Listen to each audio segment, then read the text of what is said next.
예, 오늘 말씀의 제목은 애통하는 자가 받는 위로의 복입니다. 산상수훈 그 팔복에 있는 두 번째 말씀이 됩니다. 여러분 시편 127편 4절에서 5절을 보면 하나님이 뭐라고 말씀하시냐면 자식은 용사의 화살에 있는 전통이라 그렇게 말씀합니다. 그러니까 자식이 많은 것이 복이라는 겁니다. 그래서 전쟁에 나가서 그 화살로 자신을 보호하는 것처럼 자식이 하나님의 축복이라고 그렇게 말씀을 합니다. 그리고 여러분 아시는 것처럼 아브라함에게 아들 이삭이 있었고 하나님 그 자손들을 통해서 축복하셨습니다.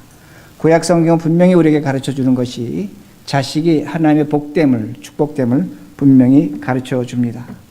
그런데 우리가 신약에 나와서 예수님의 말씀을 읽으면 굉장히 당황스러운 구절이 있습니다. 누가복음 23장 29절을 보면 뭐라고 말씀하냐면 여자가 임신하지 못한 여자가 복이 있다는 겁니다. 아이를 낳지 못한 여자가 복이 있다고 그렇게 말씀합니다. 그리고 더 나가서 뭐라고 얘기하냐면 의미적으로 쓰여진 말씀입니다. 낙태한 여자가, 아이에게 젖을 물려보지 못한 여자가 큰 복이 있다고 그렇게 말씀을 합니다. 예수님은 뭐라고 말씀하시냐면 자식이 없는 것이 축복이라는 겁니다. 자식이 없는 것이 복이라는 겁니다. 물론 예수님께서 이렇게 말씀하시는 이유는 뭐냐면 그 종말의 때, 마지막 때, 심판의 때에 어미로서, 아비로서 자식이 당하는 고통과 죽음을 보지 않는 것이 복되다고 그렇게 말씀하시기에 이렇게 말씀을 하셨습니다. 그러기에 우리가 두 가지로 놓고 볼 수 있습니다. 첫째는 뭐를 놓고 볼 수 있냐면 종말적 신앙, 하나님의 심판에서 보면 자식이 없는 것이 축복입니다. 그러나 하나님의 은혜적인 입장에서 보면 자식이 있는 것이 복된 것임을 분명히 가르쳐 줍니다. 똑같은 자식입니다. 그러나 성경을 우리가 좀 더 깊이 본다면 하나님의 은혜 입장에서 보면 자식이 복이지만, 축복이지만 하나님의 심판, 종말론적 신앙의 입장에서 보면 바로 자식 없는 것이 복이라는 겁니다. 그러게 여러분, 우리가 종종 신앙생활하다 보면 이단을 만나는데 이단 중에 어떤 이단이 있냐면 종말을 강조합니다. 예수님이 곧 오신다는 겁니다. 그러니까 결혼하지 말자, 직장 포기하자, 사업하지 말자, 하나님께 나가 예배만 드리자는 겁니다. 그리고 자식도 낳지 말자는 겁니다. 그런 이단이 역사적으로 있었습니다. 왜 그러냐? 하나님의 역사적 심판, 종말적 신앙을 강조하면 이런 이단이 나타납니다.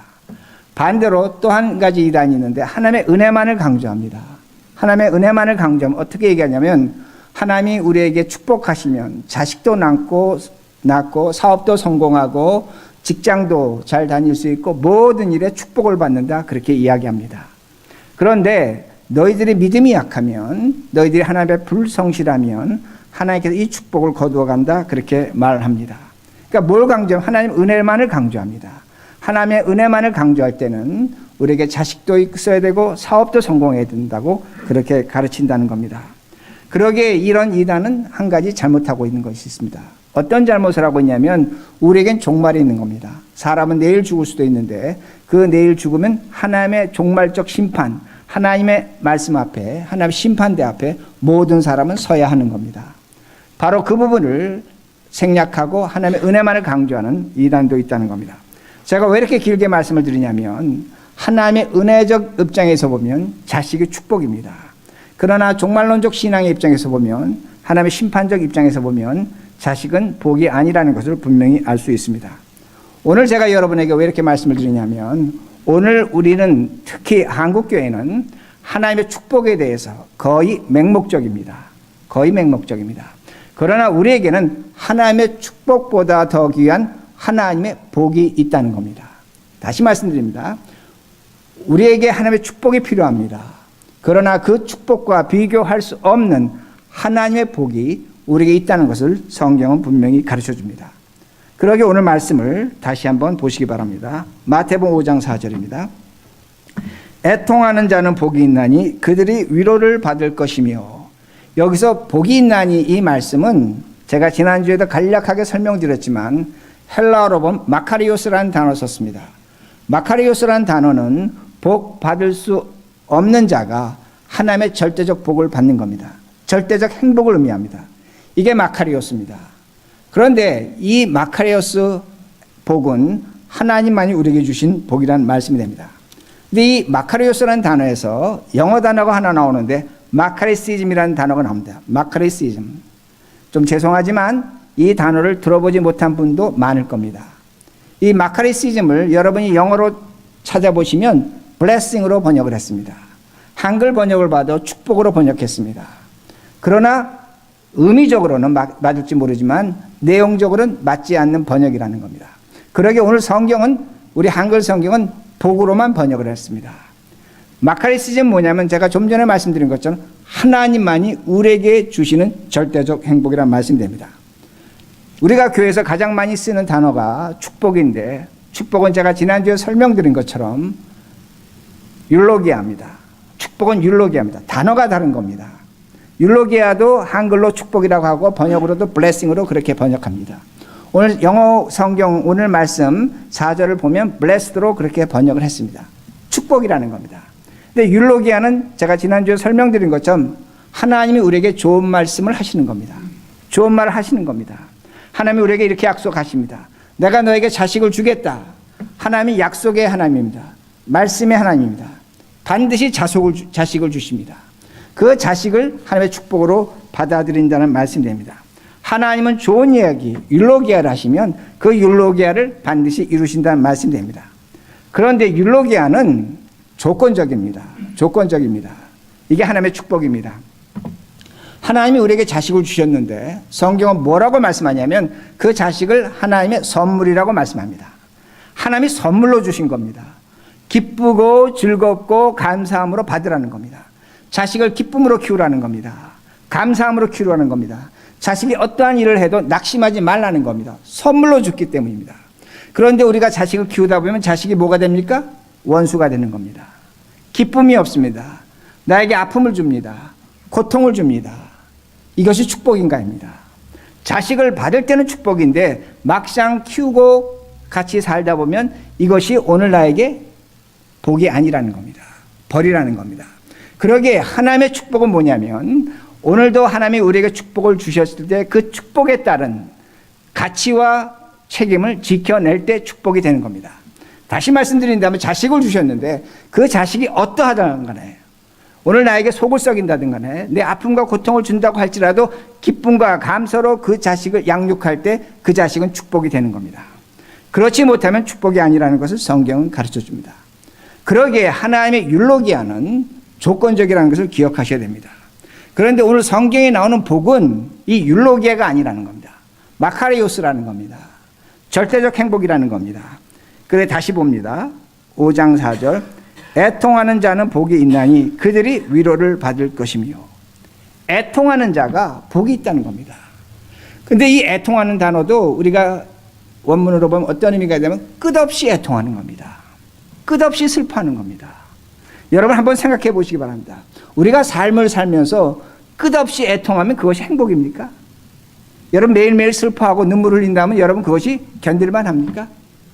절대로 행복하지 않은 겁니다. 근데 성경은 뭐라고 말씀하냐면 애통하는 자, 한 번 애통이 아니라는 겁니다. 매일매일 애통하는 자는 복이 있다고 그렇게 말씀합니다. 이것이 왜 복이 되는가입니다. 오늘 제가 이렇게 설교할 때 질문을 할 겁니다. 그럼 여러분들이 꼭 대답을 하셔야 됩니다. 왜냐하면 저는 여러분의 생각을 바꿔놔야 하기 때문입니다. 마가복음 4장 35절에서 41절을 보면 예수님이 제자들을 데리고 갈릴리 호수를 건너가십니다. 그런데 풍랑을 만났습니다. 풍랑을 만나서 배에 물이 들어오기 시작합니다. 배가 가라앉기 시작합니다. 근데 예수님은 성경을 보면 고물의 벼개를 삼아 주무시고 계셨습니다. 제자들이 지금 죽게 된 겁니다. 죽기 일보 직전입니다. 애통한 겁니다. 왜? 자신 죽게 됐기 때문에. 그러니까 예수님을 깨우는 겁니다. 예수님 우리가 죽게 되는데 뭐 하시는 겁니까? 주무시면 어떡합니까? 예수님이 잠에서 깨셨습니다. 예수님이 잠에서 깨신 다음에 바람을 잠잠하라고 명령하셨습니다. 바다를 잠잠하게 하셨습니다. 어떻게 됐습니까? 풍랑이 멈췄습니다. 죽음에서 살아났습니다. 이게 축복입니까? 아닙니까? 축복입니까? 아닙니까? 축복입니다. 왜? 죽음에서 살아났기 때문에. 여러분, 우리가 어떤 분이 심하게 아프신데 병원에서 그분이 살아나셨습니다. 하나님이 축복하셨다고 합니다. 그건 하나의 분명한 복입니다. 여러분, 내가 실패했는데 실패의 자리에서 성공의 자리에 설 수가 있었습니다. 하나님이 축복하신 분명한 축복입니다. 분명히 제자들은 축복을 받았다는 겁니다. 하나님이 그들의 애통하는 소리, 주님, 우리가 죽게 됐습니다. 우리 살려주세요. 살려주세요 할 때 그 애통의 소리를 듣고 예수님은 그들을 축복하셨습니다. 그러게 바다가 잠잠해진 겁니다. 그러나 이 축복은 율로기아라는 겁니다. 마카리오스는 아니라는 겁니다. 40절에 예수님께서 이렇게 말씀하십니다. 이에 제자들에게 이르시되 어찌하여 이렇게 무서워하느냐, 너희가 어찌 믿음이 없느냐 하시니, 예수님이 지금 축복받은 자들에게 뭐라고 말씀하시냐면 믿음이 있다 없다? 믿음이 있다 없다? 없다고 말씀하십니다. 축복을 받았습니다. 구원을 받았습니다. 구살생으로 살아났습니다. 성공했습니다. 그들의 애절한 그 애통이 하나님께 응답이 됐습니다. 예수님 흔들어 깨웠습니다. 그런데 예수님은 뭐라고 말씀하시냐면 그 바다를 잠잠하게 하시고 풍랑을 잠잠하게 하신 다음에 너희는 믿음이 없다고 말씀하시는 겁니다. 이게 무슨 날벼락인가 합니다.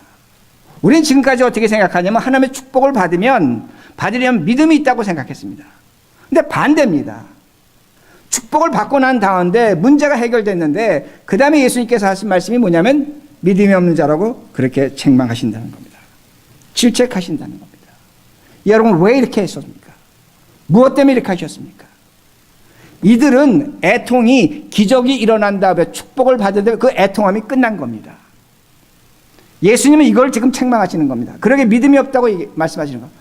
오늘도 우리 많은 사람이 축복을 받습니다. 애통함으로 기도하며 하나님께 기도해서 응답 받았습니다. 축복 받았습니다.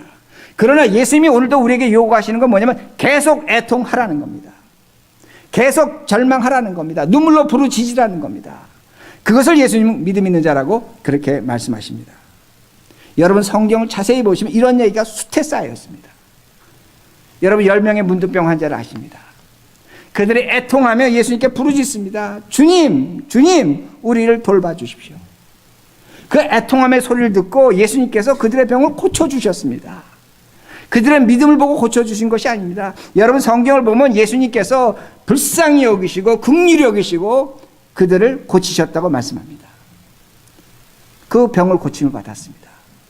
10명이 제사장께 뛰어갔습니다. 9명은 뛰어갔습니다. 근데 그 중에 한 사람은 예수님께 돌아왔습니다. 뭘 성경이 우리에게 가르쳐주고 있는가? 그 한 사람은 예수님께 나와 애통하는 겁니다. 애통이 끊이지 않는 겁니다.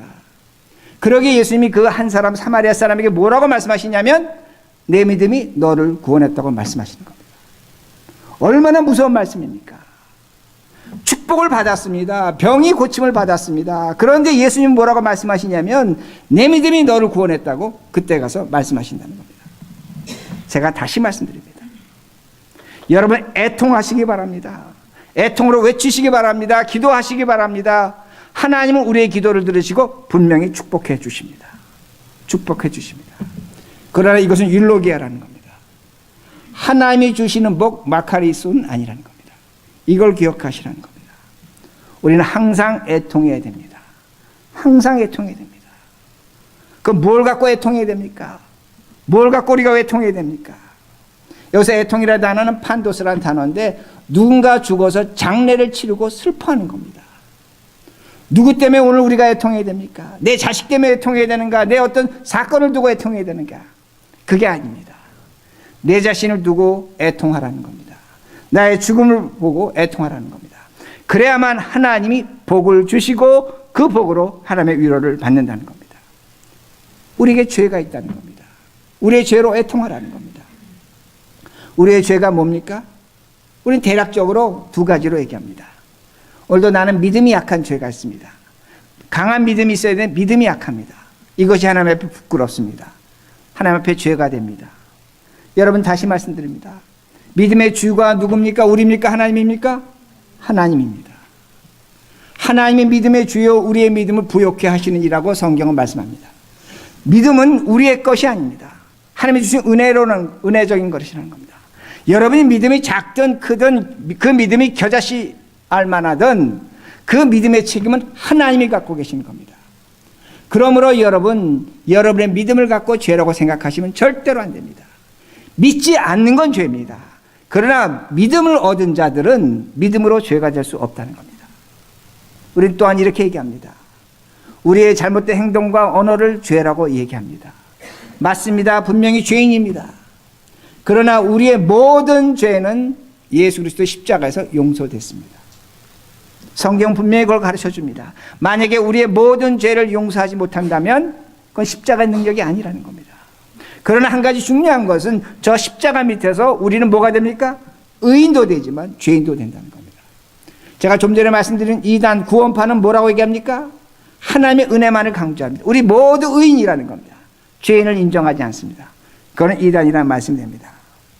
그러게 여러분 생각해 보시기 바랍니다. 여러분이 신앙생활 하면서 뭘 잘못하셨습니까? 여러분이 얼마나 크게 잘못하셨습니까? 여러분 성실하게 정직하게 최선을 다해 삽니다. 여러분 그렇게 잘못한 거 없습니다. 그러기에 오늘 우리의 죄가 무엇인지를 구분해내는 것이 쉽지 않다는 말씀이 됩니다. 그런데 우리에게 죄가 있다는 겁니다. 무엇인가입니다. 무엇인가입니다. 여러분 토니 모리스라는 그 흑인 작가가 있습니다. 노벨 문학상을 받았는데 그가 쓴 가장 푸른 눈이라는 소설이 있습니다. 흑인 가정의 이야기를 다룬 것입니다. 근데 그 중에 한 가정의 얘기인데 이 남편은 술만 먹으면 사람이 괴팍해집니다. 아주 난폭해집니다. 아내를 구타합니다. 형편없는 사람입니다. 근데 그 아내는 하나님의 살아계심을 믿습니다. 특히 예수님의 살아계심을 믿습니다.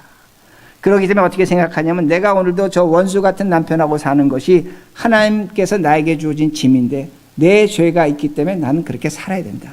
하나님께서 나에게 주신 짐이다. 하나님의 살아계심을 철저히 믿는 겁니다.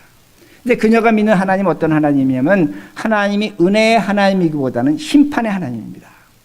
왜 심판의 하나님이냐면 그 남편이 미운 겁니다. 술만 먹으면 자기를 때립니다. 그러니까 만약에 남편이 술을 먹지 않으면 예수님도 용서하지 않습니다. 무슨 말씀인지 아시겠습니까? 남편이 술을 먹지 않으면 그녀는 예수님도 용서하지 않습니다. 왜 그러냐면 남편이 술 먹고 죄를 많이 지면 질수록 그 남편은 지옥에 가기 때문입니다. 철저하게 하나님의 살아계심을 믿는 겁니다. 그렇게 하나님의 살아계심을 믿었다는 겁니다. 남편을 언젠간 지옥으로 데려갈 것이라는 겁니다.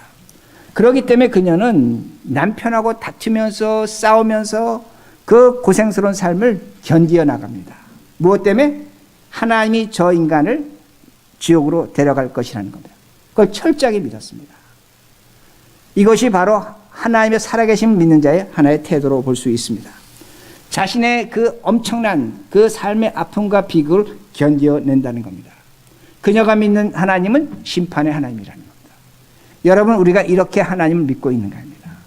무슨 역설적으로 우리가 하나님을 그렇게 믿고 있는가? 하나님이 정말로 살아계셔서 그 하나님의 살아계심을 믿고 오늘 내가 어떤 행동을 하고 있는가입니다. 여러분 분명하게 여러분 생각하셔야 됩니다. 오늘도 내가 하나님을 믿고 있지만 내 행동과 삶 속에 그 하나님의 살아계심으로 인한 어떠한 행동과 결과가 나타나지 못한다면 하나님 살아계신 하나님 아닙니다. 오늘날 우리 교인들은 하나님을 믿습니다. 여러분 하나님 다 믿습니다. 그러기 교회 나왔습니다. 그러나 제가 질문하는 건 뭐냐면 하나님이 정말로 살아계심을 믿는가입니다. 이것이 오늘 우리가 질문해야 될 것입니다. 하나님의 살아계심을 믿는다면 우리가 반드시 할 것이 있습니다. 회개라는 겁니다. 회개라는 말씀이 됩니다. 여러분 회개가 왜 필요합니까? 우리가 도대체 회개 왜 해야 됩니까? 우리가 회개하는 것은 뭐냐면 오늘 우리가 갖고 있는 삶의 어려움과 고난을 극복하는 최고의 방법이 회개입니다. 다시 말씀드립니다. 오늘도 우리가 갖고 있는 풀 수 없는 문제가 있습니다. 해결할 수 없는 문제가 있습니다. 그걸 해결하는 방법의 최고의 기점이 뭐냐면 바로 회개라는 겁니다. 여러분 제 얼굴이 노란 색깔입니다. 제가 제 얼굴을 희게할 수 있습니까? 희게하지 못합니다. 여러분의 얼굴 색깔을 하얗게 할 수 있습니까? 못합니다. 흑인으로도 우리 안 됩니다. 뭘 우리가 알 수 있냐면 여러분 각자 저도 마찬가지 우리 모두 각자는 각 사람이 해결할 수 없는 문제를 하나씩 갖고 있다는 겁니다. 오늘도 나는 왜 이렇게 살아야 되는가? 갖출 것 다 갖추고 누릴 것 다 누리는데 왜 내 인생에 이 한 부분은 없는가? 왜 이것을 하나님께서 빼앗아 가셨는가? 왜 나는 이것 때문에 고통당하고 어려움을 당하는가? 우리가 해결할 수 없는 문제가 한 가지씩은 있다는 겁니다. 그 문제 없는 사람 없습니다. 그러면 그 문제를 어떻게 해결할 건가? 무엇으로 해결할 건가? 오늘 사람이 사람의 문제를 해결할 수 있다면 하나님 필요 없습니다. 우리 하나님 찾을 필요 없습니다. 인간은 인간의 문제를 해결하지 못합니다. 그러게 인간에게 비극이 생기는 겁니다. 여러분 기억하시겠지만 얼마 전에 그 태국에서 동굴의 소년들이 13명이 17일 동안 갇혔습니다. 그들이 기적적으로 빠져나왔습니다. 동굴의 안에 있을 때 그 소년들이 어떻게 했습니까? 서로를 격려했습니다. 서로의 체온이 떨어질까 봐 서로 몸을 만져줬습니다. 그리고 노래를 불렀습니다. 우리 살아나갈 수 있다. 최선을 다했습니다. 거기 있는 코치의 말을 그대로 따랐습니다. 그런데 그들이 그것 때문에 살았습니까? 오늘도 여러분들이 여러분의 문제를 풀기 위해서 최선을 다하는 거 제가 압니다. 하나님 그거 뻔히 알고 계십니다. 그런데 그 문제를 여러분 풀 수 있었는가 합니다. 오늘도 우리가 최선을 다해서 우리가 문제 푼다면 우리가 신입니다. 우리 절대로 풀지 못합니다. 어떻게 했습니까? 외부에서 구조대가 들어와서 그들을 꺼내간 겁니다. 구출한 겁니다. 오늘도 우리 마찬가지입니다. 오늘도 여러분들이 신앙생활하면서 기적이 필요합니다. 하나님의 축복이 필요합니다. 그러나 축복은 조건적입니다. 여러분이 정말로 여러분의 문제를 해결하려면 하나님의 복이 필요하다는 겁니다. 그 하나님의 복은 하나님이 우리 안에 들어와야 된다는 말씀이 됩니다. 그 문제만 그 하나님이 해결하시는 겁니다. 제가 오늘 애통이라는 단어를 헬라어로 판도스라는 단어를 씁니다. 판도스라는 단어는 파토스입니다. 사람은 세 가지가 있습니다. 로고스가 있습니다. 이성이 있습니다. 가슴에 파토스가 있습니다. 이토스가 있습니다. 도덕과 윤리가 있는 겁니다. 이게 인간의 구성입니다. 근데 그 중에 가장 중요한 것이 파토스입니다. 제가 지금 여러분에게 설교하는데 제 설교가 여러분에게 파토스가 되어야 됩니다. 감정적으로 받아들여져야 됩니다. 저기 앉은 집사님하고 저하고 교제하려면 감정이 교류가 되어야 됩니다. 내가 저분같이 감정을 나눠야 되고 저분은 나와 같이 감정이 되어야 됩니다. 그래야만 인간관계가 성립되는 겁니다. 하나님과 우리의 관계도 마찬가지입니다. 하나님과 내가 관계를 가지려면 하나님의 감정이 나의 감정이 되어야 되고 나의 감정이 하나님과 같이 되어야 됩니다. 그런데 여러분 그렇게 되려면 어떻게 됩니까? 우리가 하나님과 같은 감정을 가지려면 우리가 뭘 해야 됩니까? 회개해야 한다는 겁니다. 회개만이 길이라는 겁니다. 이것이 우리의 애통의 원이라는 말씀이 됩니다. 회개는 뭡니까? 과거에 내가 죽고 새 사람이 되는 겁니다. 이게 회개입니다. 그러기에 항상 애통하는 겁니다. 회개만이 우리를 항상 애통하게 하는 겁니다. 여러분 장례식장에 가면 사랑하는 사람이 누워 있습니다. 가족들이 슬피 웁니다. 죽은 자입니다. 죽은 자에게 누구누구야 일어나라. 아버지 어머니 어떻게 하고 이야기를 합니다. 그 사람 죽은 자입니다. 듣지 못합니다. 그러나 그 사람이 살아났다면 자식들의 소리치는 것 듣습니다. 사랑하는 사람이 부르는 소리 듣습니다. 회개가 뭐냐? 죄로 말미암아 죽었고 그리스도로 말미암아 새 사람이 되는 겁니다. 뭘 성경이 가르쳐 주냐면 회개하는 자만이 하나님의 음성을 듣습니다. 회개하는 자만이 하나님께 기도할 수 있습니다. 회개하는 자만이 하나님의 위로를 받는다는 겁니다. 오늘 위로라는 단어가 헬라어로 파라클레오라는 단어입니다. 파라클레오는 위로한다는 겁니다. 그러나 이 단어가 어떤 똑같은 의미가 아니면 소리치다는 겁니다. 제가 여러분에게 소리치는 것처럼 누군가 소리치는 겁니다. 소리치면 듣는 겁니다. 하나님이 지금도 소리치십니다. 외치십니다. 그러나 우리가 회개하지 않으면 죽은 자입니다. 듣지 못합니다. 그러나 우리가 매일 애통하며 회개한다면 우리는 하나님의 소리를 듣는다는 겁니다. 하나님의 소리가 위로라는 겁니다. 오늘 이 현실을 이겨낼 수 있는 comfort라고 영어 번역을 해놨습니다. 힘을 받는 겁니다. 능력을 받는 겁니다. 축복과 다른 겁니다. 그러기에 오늘도 우리는 하나님의 축복을 받아야 됩니다. 여러분 간절히 기도하시고 애통해 하시고 부르짖으셔서 하나님의 축복을 받으시기 바랍니다. 아멘. 그러나 우리에게 축복과 비교할 수 없는 하나님의 복이 있다는 겁니다. 마카리오스가 있다는 겁니다. 그 마카리오스는 뭐냐? 오늘 내가 매일매일 회개하는 삶입니다. 내가 매일매일 죽는 겁니다. 애통해 하는 겁니다. 그럴 때 우리는 하나님의 위로가 들려집니다. 음성이 들려집니다. 그때 우리는 하나님이 소리치신 걸 들 수가 있습니다. 하나님이 소리를 치십니다. 고막이 찢어지도록 외치십니다. 그것으로 우리는 세상을 이길 수 있습니다. 그러게 이 말씀으로 오늘의 현실을 애통해서 복으로 누리시는 우리 모두가 되기를 간절히 바랍니다.